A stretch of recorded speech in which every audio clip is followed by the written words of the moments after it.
From Killer to Cure, the amazing story of warfarin. Alberta, Canada. Winter 1921, the snow crunched under farmer Ed Carlson's boots as he approached his prize cow, Daisy. She lay motionless in the barn, her nostrils crusted with dried blood. "Not again," Ed muttered, his breath forming clouds in the cold air.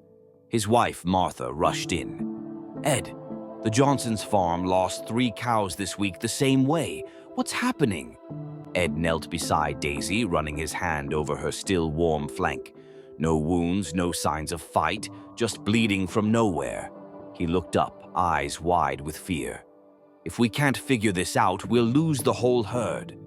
Little did Ed know the answer was hiding in plain sight, in the very hay his cows were eating. He sent a package to University of Wisconsin. The package sat on Dr. Carl Link's desk, smelling like damp earth and decay. His assistant, Harold, wrinkled his nose. "You really think this rotten hay is worth our time, Dr. Link?" Link adjusted his glasses, carefully opening the bundle. "Farmers across the Midwest are losing cattle to mysterious bleeding. If it's in the hay, we'll find it."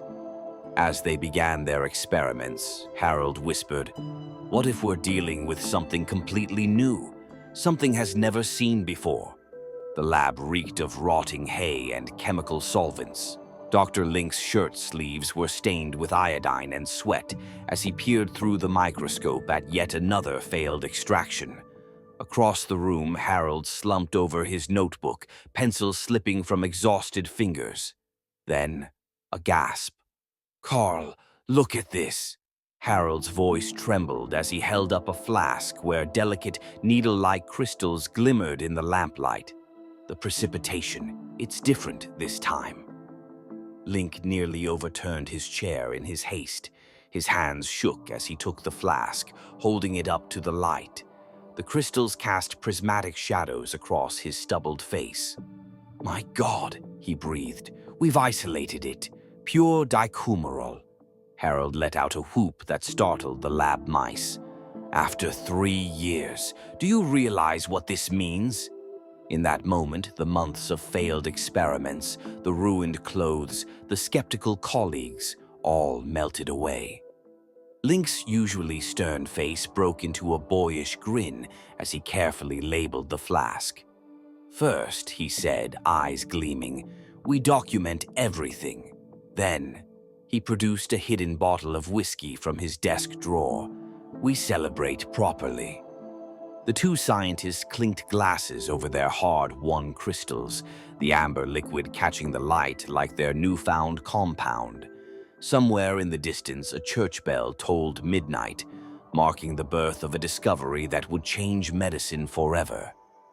Dr. Carl Link stared at the crystalline dicumarol powder in his flask, his mind racing. "This compound bleeds animals dry, but could we make it deadlier? More precise?" Across the lab, his assistant Harold yawned, rubbing his bloodshot eyes. "We know dicumarol works, Carl. Why keep tinkering?" Link tapped the flask, watching the powder shift. "Because right now it's unpredictable, too weak in small doses, too deadly in large ones. What if we could engineer the perfect version?" The chemical breakthrough. For months, Link's team tweaked dicumarol's molecular structure, adding and removing atoms like sculptors chiseling stone. Then, breakthrough. One spring morning in 1945, Harold burst into Link's office, waving a notebook.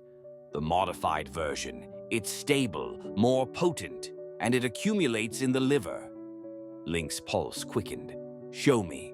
They rushed to the lab where a new batch of crystals shimmered under the light. "We'll call it warfarin," Link declared, grinning, "after our funding source, the Wisconsin Alumni Research Foundation." Chicago, 1945. The city was under siege, not by enemies, but by rats. They scurried through restaurants, gnawed through food supplies, and kept everyone awake at night with their scratching. Mayor Kelly slammed his fist on the table. "We've tried everything. Traps, cats, poison. Nothing works. A young scientist cleared his throat. Sir, there's this new compound called warfarin. The mayor leaned forward. Will it work? Oh, it'll work, the scientist said with a grim smile. But here's the strange part. The rats won't know they're being poisoned until it's too late. The stench of blood and rotting meat hung heavy in the abandoned slaughterhouse.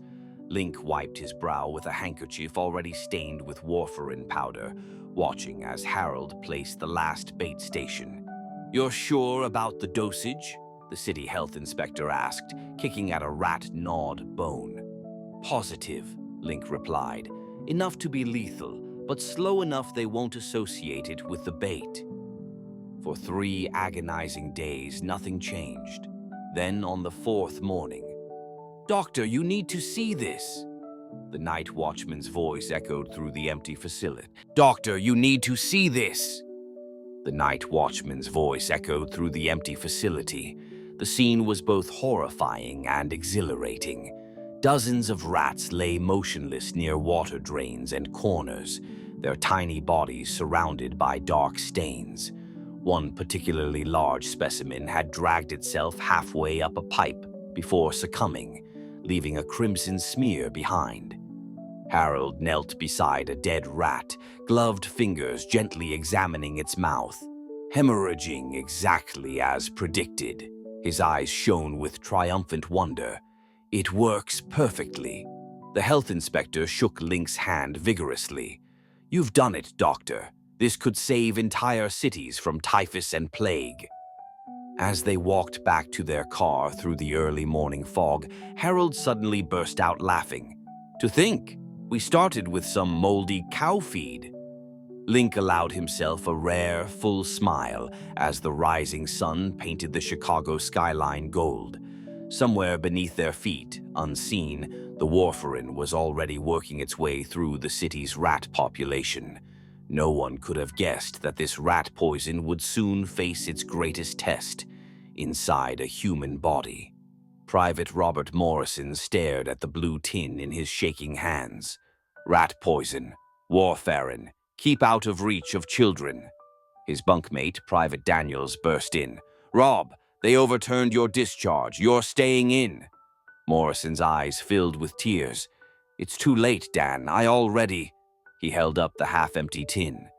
Daniel's face went white. Oh God, no, medic! We need a medic now! As Morrison was rushed to the infirmary, the doctor's brow furrowed.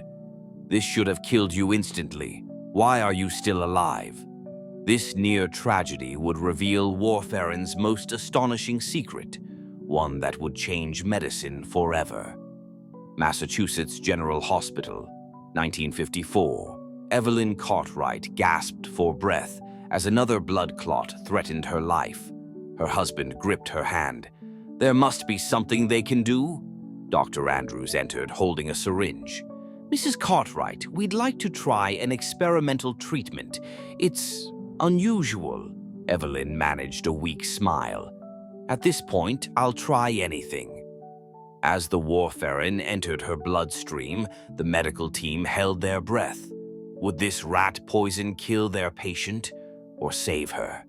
The results would shock the entire medical world. Present day. In a cozy living room, an elderly man swallows his daily warfarin pill. His granddaughter asks, Grandpa, what's that medicine for? He chuckles. It's a funny story, sweetheart. This little pill used to be rat poison. Her eyes widen. No way. How did poison become medicine? He taps his chest. Sometimes the most dangerous things can become the greatest gifts if we learn how to use them right.